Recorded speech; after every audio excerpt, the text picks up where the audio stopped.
ناظرین، آج کا ہمارا موضوع جنات شادی کیسے کرتے ہیں اور ان کی شادی میں کیا ہوتا ہے۔ وہ وقت جب مولانا صاحب نے جنات کا نکاح پڑھایا، پھر ان کے ساتھ کیا ہوا، ویڈیو میں ملاحظہ کیجیے۔ اللہ تعالیٰ نے اس دنیا میں ہر طرح کی مخلوقات کو پیدا فرمایا ہے، جس میں انسان، حیوان، جنات اور فرشتے شامل ہیں، اور اللہ نے انہی میں سے ان کے جوڑے بھی پیدا فرمائے۔ اس دنیا میں ان اشیاء کے وہ جوڑے بھی موجود ہیں جنہیں انسان نہیں جانتا یا نہیں دیکھ سکتا، ان کا اس مخلوق سے کوئی تعلق نہیں ہے۔ آج ہم آپ کو اس خبر میں جنات کی شادی سے متعلق دلچسپ باتیں اور ایک حقیقی واقعہ بتائیں گے، جسے جان کر کسی کے بھی رونگٹے کھڑے ہو جائیں گے۔ کچھ لوگوں کا خیال ہے کہ جنات شادی نہیں کرتے، لیکن قرآن کے دلائل سے یہ بات ثابت ہے کہ جنات بھی شادی کرتے ہیں اور بچوں کو بھی پیدا کرتے ہیں۔ اگرچہ جنات کے بچوں کو جنم دینے کا عمل انسان سے مختلف ہوتا ہے، کیونکہ جنات انسانوں کی طرح مادی وجود نہیں رکھتے، مگر یہاں پر سوال پیدا ہوتا ہے کہ جنات کی شادی کیسے ہوتی ہے؟ کیا جنات کی شادی بھی انسانوں کی طرح ہوتی ہے؟ ان کی شادی میں نکاح پڑھایا جاتا ہے؟ یہ بات سچ ہے کہ جنات بھی شادی کرتے ہیں اور ان کی شادی بھی انسانوں کی طرح ہوتی ہے۔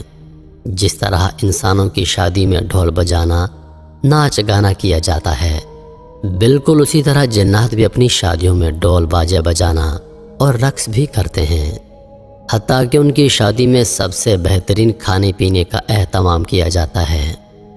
جنات اپنے کھانوں میں مور اور ہرن کا استعمال بہت زیادہ شوق سے کرتے ہیں اور میٹھے میں بھی بہت کچھ رکھتے ہیں۔ ان کا کھانا انسان کے کھانوں سے بہت لذیذ ہوتا ہے، اور ان کی شادیوں میں دوسرے قبیلے یا گاؤں کے جنات سرداروں کو مہمان مدعو کیا جاتا ہے۔ جنات کی شادی میں نکاح بھی پڑھایا جاتا ہے، جس کا اعتراف ایک مولانا صاحب نے خود کیا تھا۔ ان مولوی صاحب کا نام نواب علی شاہ ہے۔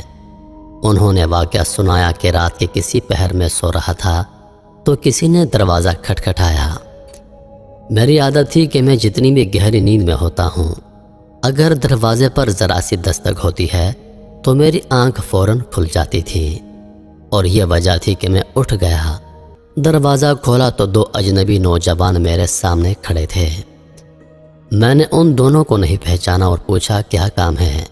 اس پر انہوں نے کہا، مولانا صاحب، ہمارے ہاں شادی ہے، اس لیے ہم آپ کو نکاح پڑھانے کی غرض سے لینے آئے ہیں۔ میں نے کہا، مجھے معاف کیجیے، میں آپ کو نہیں جانتا اور نہ ہی آپ کو پہچانتا ہوں کہ آپ کہاں سے آئے ہیں۔ انہوں نے کہا، ہم پڑوس والے گاؤں سے آئے ہیں۔ ان میں سے ایک شخص نے بتایا کہ اس کا نام جھنجار ہے۔ مولانا صاحب نے دل میں سوچا، کافی عجیب نام ہے۔ تھوڑی دیر بعد میں ان کے ساتھ چل دیا۔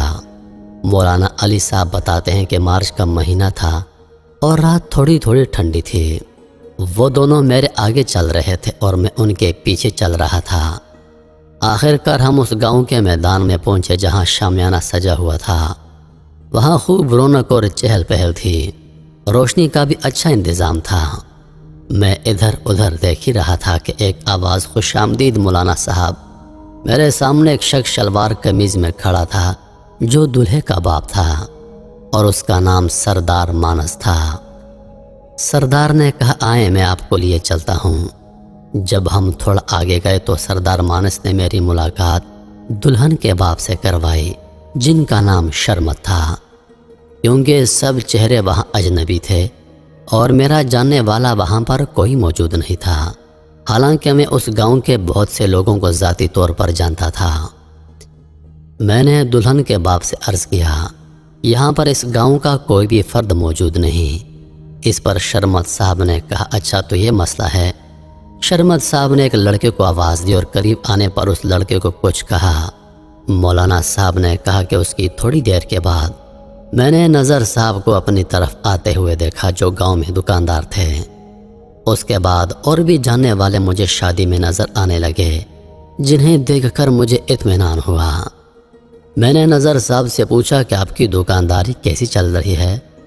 تو انہوں نے چونکتے ہوئے جواب دیا، اچھی چل رہی ہے۔